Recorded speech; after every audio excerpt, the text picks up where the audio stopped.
सैनिक स्कूल का result announce हो गया और अब आपको लग रहा होगा कि रिजल्ट में मेरा नाम आ गया, अब मैं जाके आराम से एडमिशन ले सकता हूँ या ले सकती हूँ।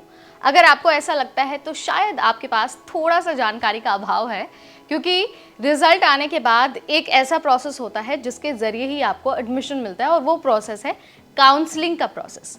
तो आपको काउंसलिंग कैसे करनी है, कहाँ पर करनी है और काउंसलिंग के दौरान कौन से डॉक्यूमेंट्स की ज़रूरत आपको होगी, ये हम आपको इस वीडियो के ज़रिए बताने वाले हैं और बताएंगे बहुत आसान भाषा में, ताकि आपको कोई कन्फ्यूज़न ना हो और आपके जितने भी सवाल हो ना, उन सभी के आंसर आपको एक ही वीडियो में एक ही जगह पर मिल जाए। ठीक, तो सबसे पहले हम बताएंगे कि काउंसलिंग का प्रोसेस आखिर है क्या।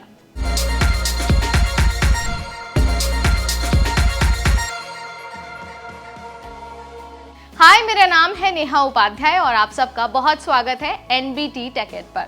ये खास वीडियो हम उन स्टूडेंट्स के लिए लेकर आ गए हैं जिनका मेरिट लिस्ट में नाम आया है, यानी कि जिनका सिलेक्शन एडमिशन के लिए हो गया है। अब आपको रिजल्ट के बाद काउंसलिंग का जो प्रोसेस है उसमें पार्टिसिपेट करना है और उसमें पार्टिसिपेट करने के लिए सबसे पहले आपको क्या करना होगा, आपको ऑफिशियल वेबसाइट पर जाकर साइन अप करना होगा। वेबसाइट है sainicschool.ncog.gov.in। आपको यहाँ पर स्क्रीन पर वेबसाइट दिख गई होगी, यहीं पर आपको जाना है, साइन अप करना है और जो साइन अप करना है वो आपको करना है एप्लीकेशन नंबर की मदद से। और एक बार जब आप साइन अप कर लेंगे उसके बाद आपको अपनी जो काउंसलिंग की प्रक्रिया है उसे कंप्लीट करना है। आपको ध्यान रखना है कि काउंसलिंग करते वक्त आपको कोई फीस नहीं देनी है। जो सैनिक स्कूल की काउंसलिंग है वो फ्री ऑफ कॉस्ट है।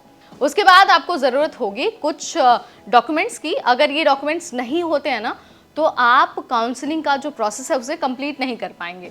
तो सबसे पहले ना मैं आपको बता देती हूँ कि वो डॉक्यूमेंट्स आखिर है कौन कौन से। तो सबसे पहले आपको ज़रूरत होगी प्रोविजनल एडमिशन लेटर की, जो AISSAC यानी कि ऑल इंडिया सैनिक स्कूल एडमिशन काउंसलिंग 2024 आपके लिए जारी करेगा।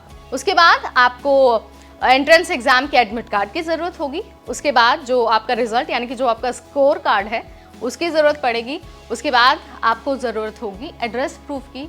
उसके बाद आपको मेडिकल फिटनेस रिपोर्ट देनी होगी और आपको देना होगा डेट ऑफ बर्थ का प्रूफ। उसके बाद अगर आप जनरल कैटेगरी से बिलोंग नहीं करते हैं, किसी रिजर्व कैटेगरी से बिलोंग करते हैं, तो आपको कैटेगरी का सर्टिफिकेट भी देना पड़ेगा। उसके बाद ज़रूरत होगी डोमिसाइल सर्टिफिकेट की, इनकम सर्टिफिकेट की और लास्ट में आपको ज़रूरत पड़ेगी पासपोर्ट साइज फ़ोटो की। आपको ध्यान रखना है कि कैंडिडेट यानी कि स्टूडेंट के साथ साथ जो फैमिली है उनके भी फ़ोटोज़ की ज़रूरत होगी।